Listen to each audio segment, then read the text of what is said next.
Good morning friend, मैं सुप्रिया स्वागत करती हूँ आपका डिकोड एग्जाम में। फ्रेंड, आज डेली करंट अफेयर्स की क्लास में हम डिस्कस करेंगे 20 जनवरी से रिलेटेड जितने भी न्यूज़ हैं, जितने भी इवेंट्स हैं जो हमारे एग्जाम के लिए इंपॉर्टेंट हैं, हम उन्हें एक एक करके यहाँ पे देखेंगे। तो आइए फ्रेंड स्टार्ट करते हैं आज की क्लास। और आज की क्लास में हमारा सबसे पहला प्रश्न है कि निम्नलिखित में से किसके द्वारा इनइक्वालिटी किल्स रिपोर्ट जारी किया गया है? नीति आयोग, ऑक्सफैम इंडिया, वित्त आयोग या फिर चुनाव आयोग? Correct answer is B, Oxfam India के द्वारा इनइक्वालिटी किल्स रिपोर्ट को जारी किया गया। आइए देखते हैं क्या है ये रिपोर्ट और क्या कहा गया है इस रिपोर्ट में।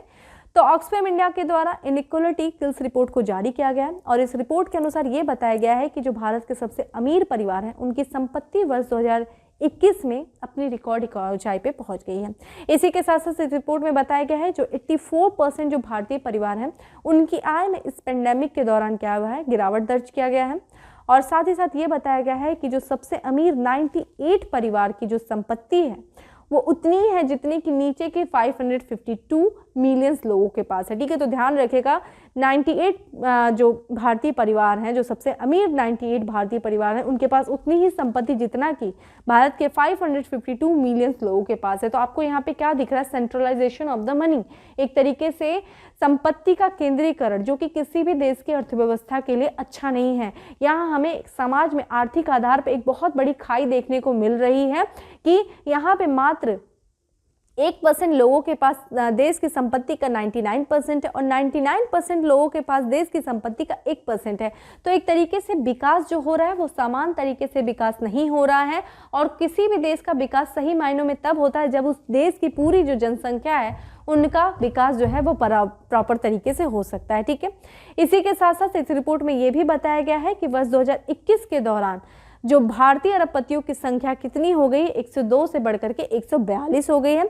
उसमें भी जो शीर्ष जो 100 परिवार हैं उनकी संपत्ति देखिए कितनी है, 57.3 लाख करोड़ जो है उनकी संपत्ति को दर्ज किया गया है।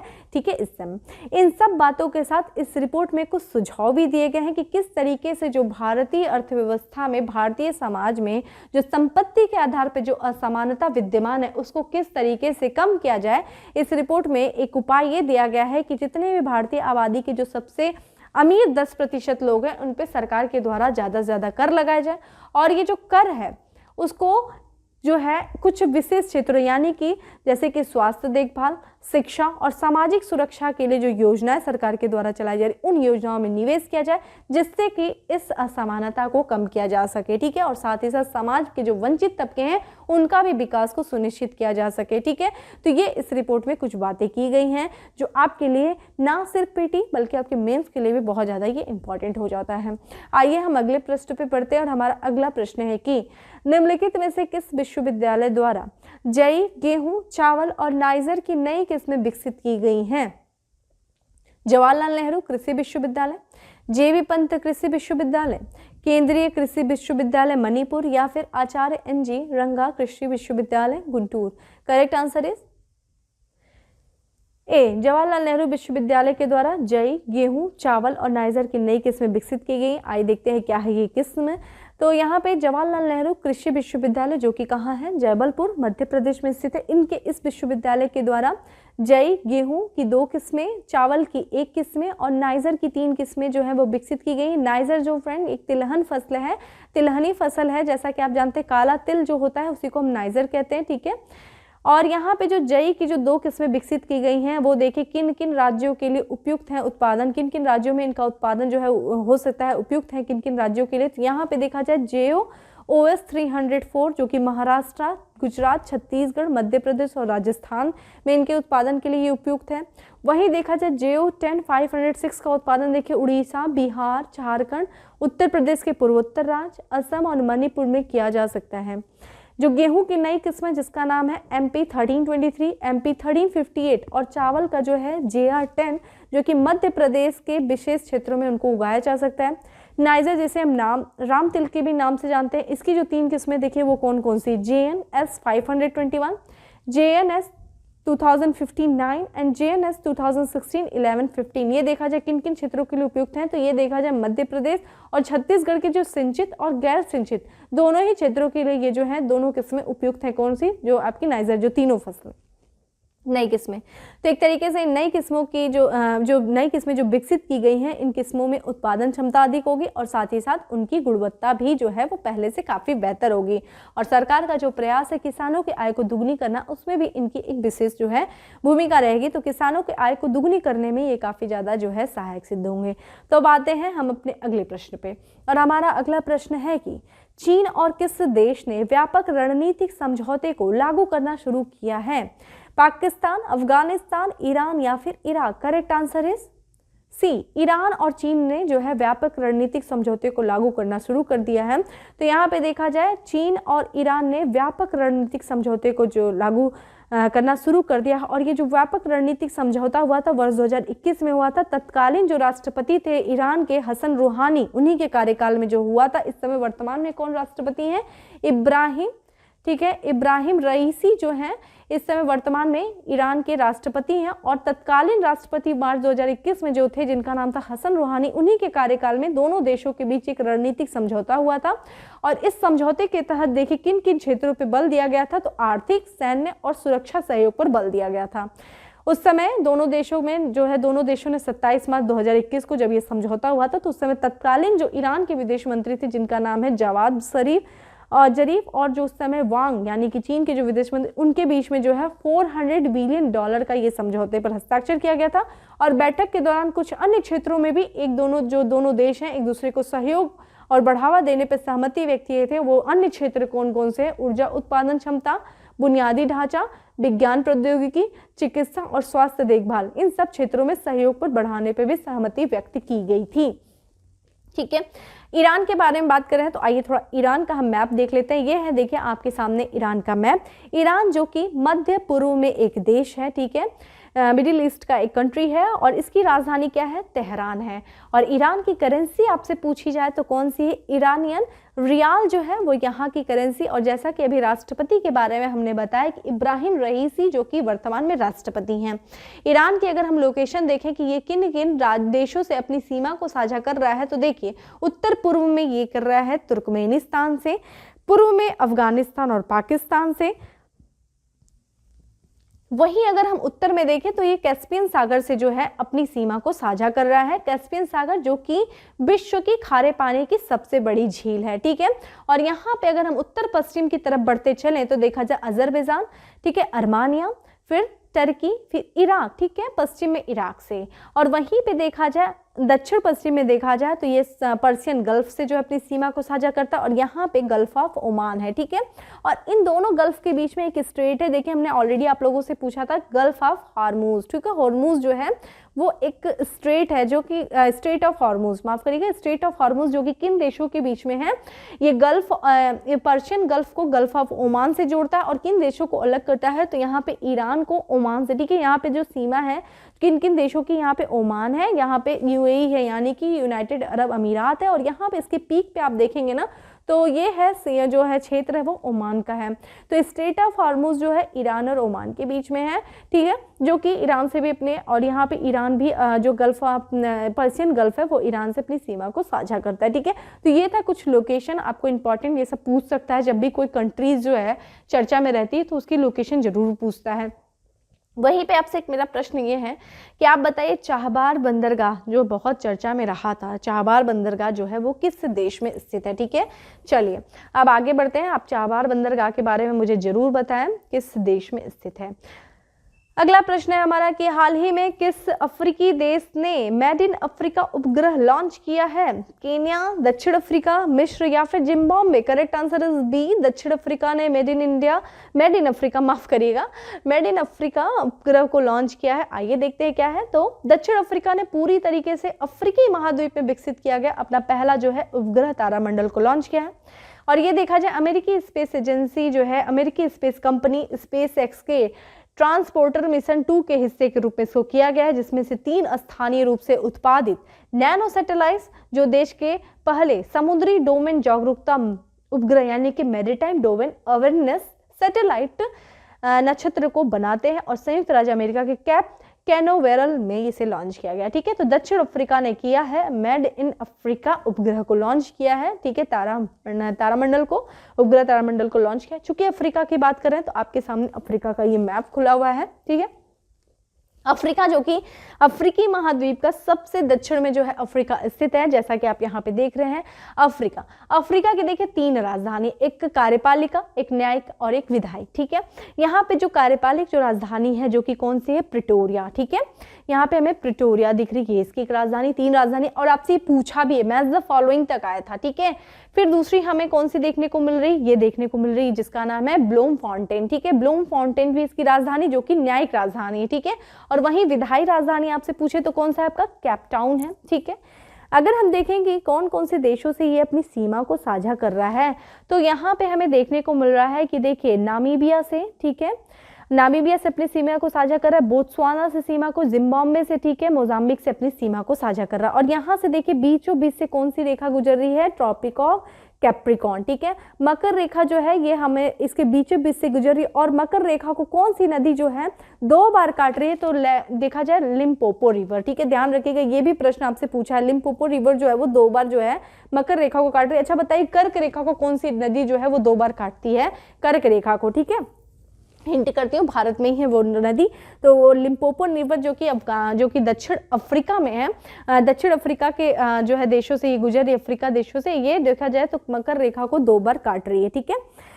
यहाँ पे देखिए 2 देश हैं, चूंकि हमने यहाँ पे देखा 2 सीमा, जो दक्षिण अफ्रीका अपने जिन जिन देशों से अपनी सीमा को साझा कर रहा है, और 2 देश ऐसे हैं जो दक्षिण अफ्रीका में जो है स्थल रुद्ध देश हैं। देखा जाए दक्षिण अफ्रीका के भी अंदर 2 देश हैं, कौन कौन से, लेसेथो, जैसा कि आप यहाँ पे देख रहे हैं, लेसेथो जो है पूछा है, ये प्रश्न बहुत इंपॉर्टेंट है, मैपिंग इसीलिए कहा जाता है बार बार इंपॉर्टेंट। लेसेथो एक देश है, और दूसरा देश हमें देखने को मिल रहा है यहाँ पे देखिए स्वाजीलैंड, जो कि आप यहाँ पे देख रहे हैं, स्वाजीलैंड जो है ये इसका 2 देश है। तो 2 स्थल रुद्ध देश हमें देखने को मिल रहा है अफ्रीका में, ठीक है।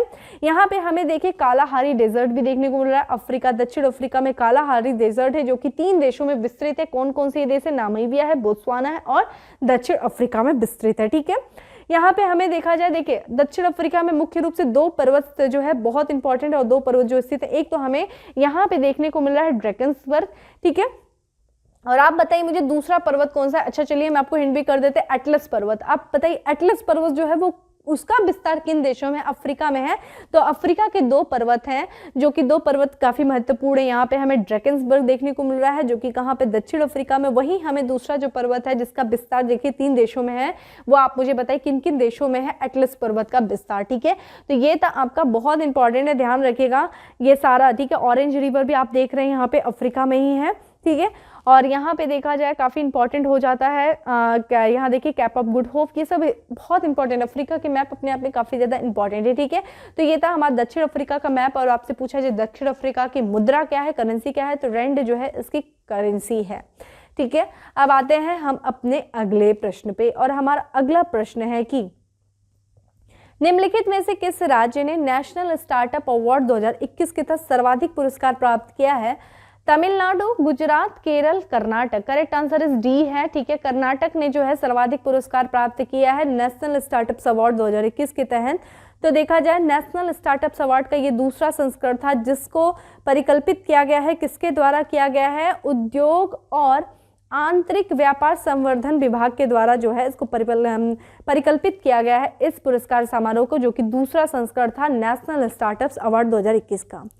इसमें भारत सरकार के द्वारा जो है कुल 46 स्टार्टअप्स को और 1 इंक्यूबेटर्स और 1 एस्केलेटर्स के साथ ही राष्ट्रीय पुरस्कार 2021 के विजेताओं के रूप में मान्यता दी गई भारत सरकार के द्वारा। और इसके तहत देखा जाए कि राज्यानुसार देखा जाए कर्नाटक जो है सबसे अधिक पुरस्कार प्राप्त किया, जिसमें से जो 46 राष्ट्रीय स्टार्टअप पुरस्कार में उसने 14 जो है पुरस्कारों को प्राप्त किया है। अगर हम फिनटेक श्रेणी में देखें तो फिनटेक श्रेणी के वित्तीय समावेशन उपक्षेत्र में बेंगलुरु स्थित नफा इनोवेशन प्राइवेट लिमिटेड को जो है विजेता घोषित किया गया है। और वहीं पे देखा जाए महिलाओं के नेतृत्व वाला जो स्टार्टअप है उस श्रेणी में जयपुर मुख्यालय वाले फ्रंटियर मार्केट्स को है सम्मानित किया गया, ठीक है। इस पुरस्कार के लिए 15 क्षेत्रों और 49 उप क्षेत्रों में 2177 से अधिक आवेदन आमंत्रित किए गए थे, ठीक है। ये चीज था। अगला प्रश्न है हमारा कि निम्नलिखित में से कौन सा हाईकोर्ट न्यायालय घड़ी स्थापित करने वाला देश का पहला हाई कोर्ट बन गया है? Rajasthan high court, Allahabad high court, Gujarat high court, Kolkata high court. Correct answer is C है, गुजरात हाई कोर्ट जो है ये इसने अपने परिसर में न्याय की घड़ी जो है स्थापित की है। आइए देखते हैं, तो गुजरात हाई कोर्ट ने न्याय घड़ी स्थापित करने वाला देश का पहला हाई कोर्ट बन गया है। इस कोर्ट परिसर के भीतर एक बड़ी डिस्प्ले एलईडी दीवार होगी जो मामले के निपटान और लंबित मामलों आदि पर भी प्रदर्शित करता है। ठीक है, इस दौरान जस्टिस चंद्रचूड़ ने क्या कहा है कि प्रौद्योगिकी उपयोग और मानव हस्तक्षेप के बीच में एक संतुलन बनाए रखना काफी ज्यादा आवश्यक होता है। ठीक है, तो ये चीज था।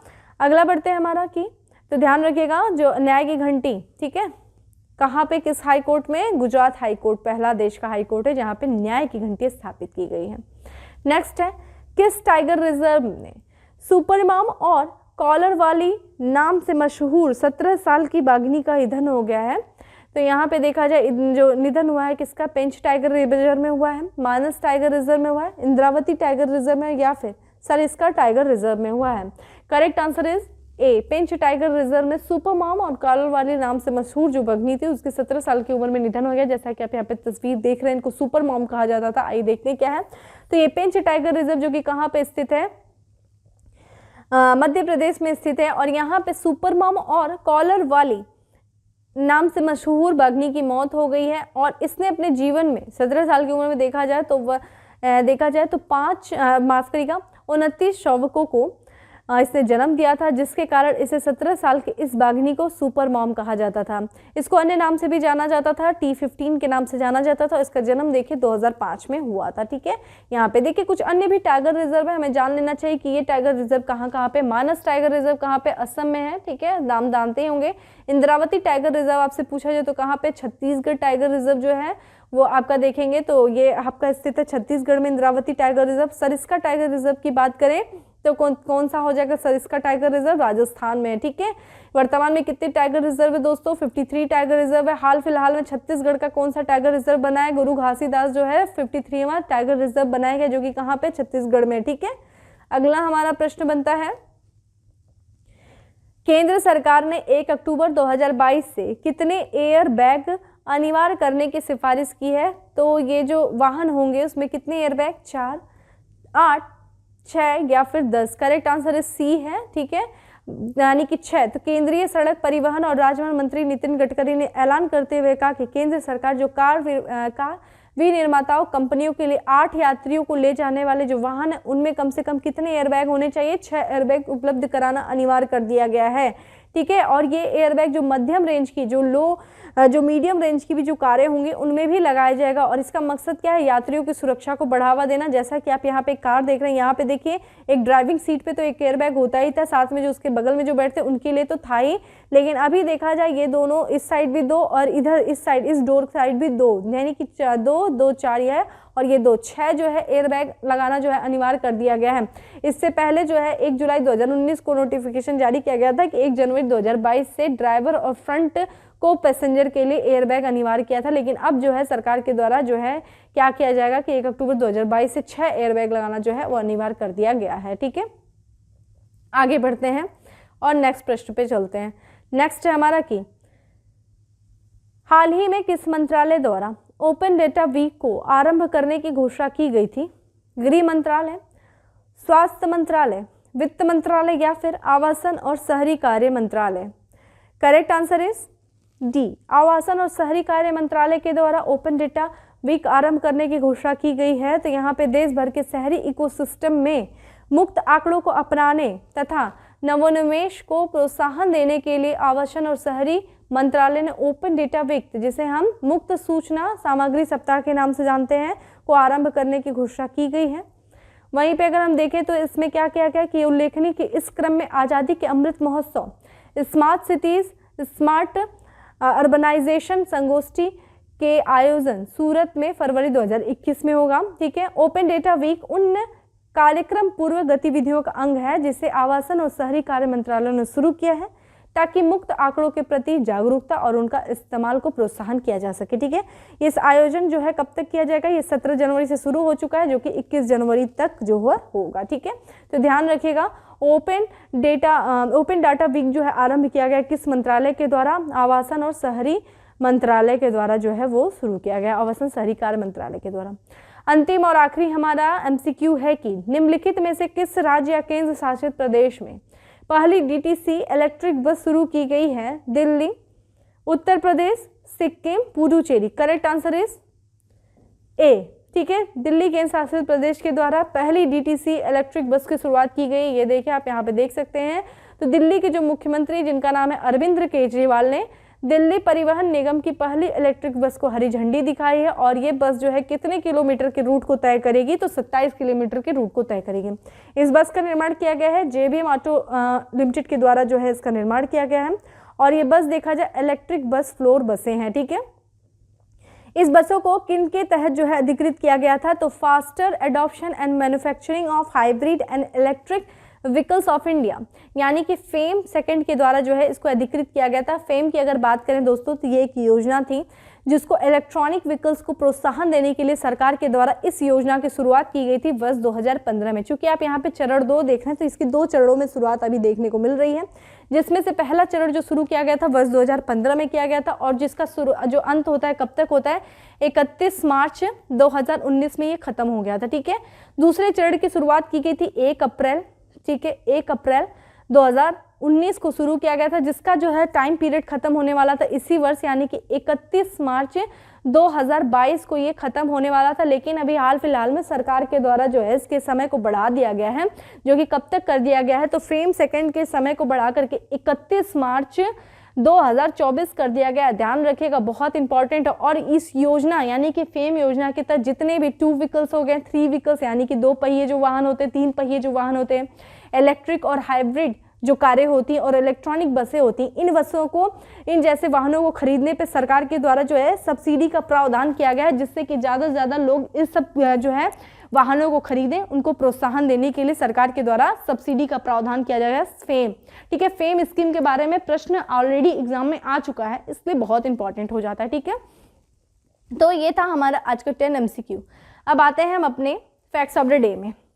परिधान निर्यात संवर्धन परिषद अपैरल एक्सपोर्ट प्रमोशन काउंसिल का नया अध्यक्ष बनाया गया है। किसे बनाया गया, किसे नियुक्त किया गया? नरेंद्र कुमार गोयनका, जिनकी आप तस्वीर यहाँ पे देख रहे हैं। ठीक है, तो परिधान निर्यात संवर्धन परिषद का नया अध्यक्ष किसे नियुक्त किया गया है? नरेंद्र कुमार गोयनका को। जापान के पूर्व प्रधानमंत्री थे, जो कि कब से कब तक थे? 1989 से लेकर के 1991 तक जो है ये पीएम थे जापान के। और इनकी जो है 91 जो है उम्र में इनका निधन हो गया। इनका नाम था तोशिकी केफु। ठीक है, यहाँ पे आप तस्वीर देख सकते हैं। अगला है महाराष्ट्र के लावनी कलाकार जिन्होंने दुबई में अंतर्राष्ट्रीय लोक कला महोत्सव में स्वर्ण पदक जीता है, उनका नाम है सुमित भाले। ठीक है, नेक्स्ट है मिसेस वर्ल्ड 2022 की विजेता के रूप में ताज पहनाया गया। किसे पहनाया गया? ये पहनाया गया 37 वर्ष की हैं साइलीन फार। ठीक है, यहाँ पे तस्वीर देखिए इनकी। अगला है हमारा हरियाणा सरकार द्वारा राज्य महिला आयोग का अध्यक्ष चुना गया। किसे चुना गया? रेणु भाटिया को जो है, ये रेणु भाटिया राज्य महिला आयोग की अध्यक्ष बनाएगी। किस राज्य की? हरियाणा। सामाजिक कार्यकर्ता और पद्मश्री विजेता थी, जिनका अभी हाल ही में निधन हो गया, जिनका नाम है शांति देवी। शांति देवी पद्मश्री विजेता थी और इनके एक सामाजिक कार्यकर्ता थी। ठीक है, यहाँ पे इनकी तस्वीर है। अगला है एयर इंडिया का नया प्रमुख नियुक्त किया गया है। क्या नाम है? वरिष्ठ नौकरशाह है विक्रम देवदत्त। ठीक है, एयर इंडिया के नए प्रमुख बनाए गए। अगला है सेना उप प्रमुख के पद के रूप में नियुक्त किया गया है। किसे? लेफ्टिनेंट जनरल मनोज पांडे को सेना उप प्रमुख के पद पर नियुक्त किया गया है। अगला है दूसरी बार फीफा के सर्वश्रेष्ठ फुटबॉलर के रूप में चुना गया। किसे? रॉबर्ट लेवांडोव्स्की को। ठीक है, और आखिरी हमारा फैक्ट्स ऑफ द डे में कि रूस ने भारत में अपना नया राजदूत किसे नियुक्त किया है? डेनिस एलिपोव को। ठीक है, डेनिस एलिपोव जो कि रूस के भारत में राजदूत बनाए गए हैं। ठीक है, ये था हमारा 10 फैक्ट्स ऑफ द डे। अब आते हैं उत्तर प्रदेश स्पेशल में। उत्तर प्रदेश स्पेशल में लखनऊ IPL टीम ने ड्राफ्ट के जरिए अपनी टीम के 3 खिलाड़ियों को शामिल किया है। किनको टीम में 3 खिलाड़ियों को शामिल किया है? KL राहुल, मार्कस स्टोनिस और रवि बिश्नोई को। ठीक है, अगला है अत्याधुनिक UAV यानी कि मानव रहित हवाई यान विक्रम ड्रोन को विवरण ड्रोन का इलेक्ट्रिक वर्जन तैयार किया गया है किसके द्वारा? IIT कानपुर के द्वारा। ठीक है, अगला है प्रधानमंत्री नरेंद्र मोदी की अध्यक्षता में कैबिनेट की बैठक में सहजनाबाद दोहरी घाट नई रेल लाइन जो कि गोरखपुर और मऊ जिले के 110 गांव से होकर गुजरेगी को स्वीकृति मिली है। इस नई रेल लाइन की लंबाई कितनी है? 80 किलोमीटर है। ठीक है, और नेक्स्ट है उत्तर प्रदेश सरकार द्वारा घोषित नई जनसंख्या नीति को आगामी कितने सालों तक जो है वो प्रभावी रहेगी? ये 10 सालों तक रहेगी, ये है 2030 तक। ठीक है, और आखिरी हमारा कि सड़क परिवहन और राजमार्ग मंत्रालय द्वारा देश का पहला इंटरमॉडल स्टेशन प्रदेश में बनाने का प्रस्ताव रखा गया। कहाँ पे? वाराणसी में। ठीक है, तो इंटरमॉडल स्टेशन कहाँ पे बनाए जाने का प्रस्ताव रखा गया? वाराणसी में। तो दोस्तों इस तरीके से था आज का हमारा करंट अफेयर्स। अब आ जाते हैं क्वेश्चन ऑफ द डे में कि स्टार्टअप संस्कृति को देश के दूर दराज के क्षेत्रों में ले जाने के लिए प्रधानमंत्री नरेंद्र मोदी जी द्वारा किस दिन को राष्ट्रीय स्टार्टअप दिवस के रूप में मनाए जाने की घोषणा की गई है? तो इसका आप कमेंट बॉक्स में आंसर करिए। और बाकी डेली करंट अफेयर से संबंधित जो हमारी PDF है वो आपको टेलीग्राम ग्रुप में मिल जाएगी, जिसका लिंक आपको डिस्क्रिप्शन बॉक्स में दिया हुआ है। बाकी सेशन अच्छा लगा हो तो लाइक करना नहीं भूलें, ज़्यादा से ज़्यादा लोगों को शेयर करें, और चैनल पे पहली बार आए हैं तो सब्सक्राइब करना नहीं भूलें। ठीक है, प्लीज़ आपसे मेरी रिक्वेस्ट है आप ज़्यादा से ज़्यादा आप लोग कमेंट करो, लाइक करो, शेयर करो वीडियोज़ को। बार बार मैं कहती हूँ मेरे लिए बहुत बड़ा ये मोटिवेशन फैक्टर होता है जब आप लोग ज़्यादा से ज़्यादा लोगों को शेयर कर रहे हो, और साथ ही साथ जब मुझे ज़्यादा कमेंट्स आ रहे होते हैं। हाँ, अच्छे और बुरे कमेंट्स तो चलो वो आते रहते हैं, लेकिन कमेंट्स आते हैं तो अच्छा लगता है, कुछ आप लोग के सुझाव भी होते हैं, वो भी मुझे अच्छा लगता है। ठीक है, तो आप अपनी कुछ रिकमेंड्स भी बताओ, कुछ सुझाव भी दो। ठीक है, बाकी कमेंट करो, आप लाइक भी करो। ठीक है, बाकी फिर मिलते हैं नेक्स्ट सेशन में, तब तक के लिए have a good day, stay safe and stay happy.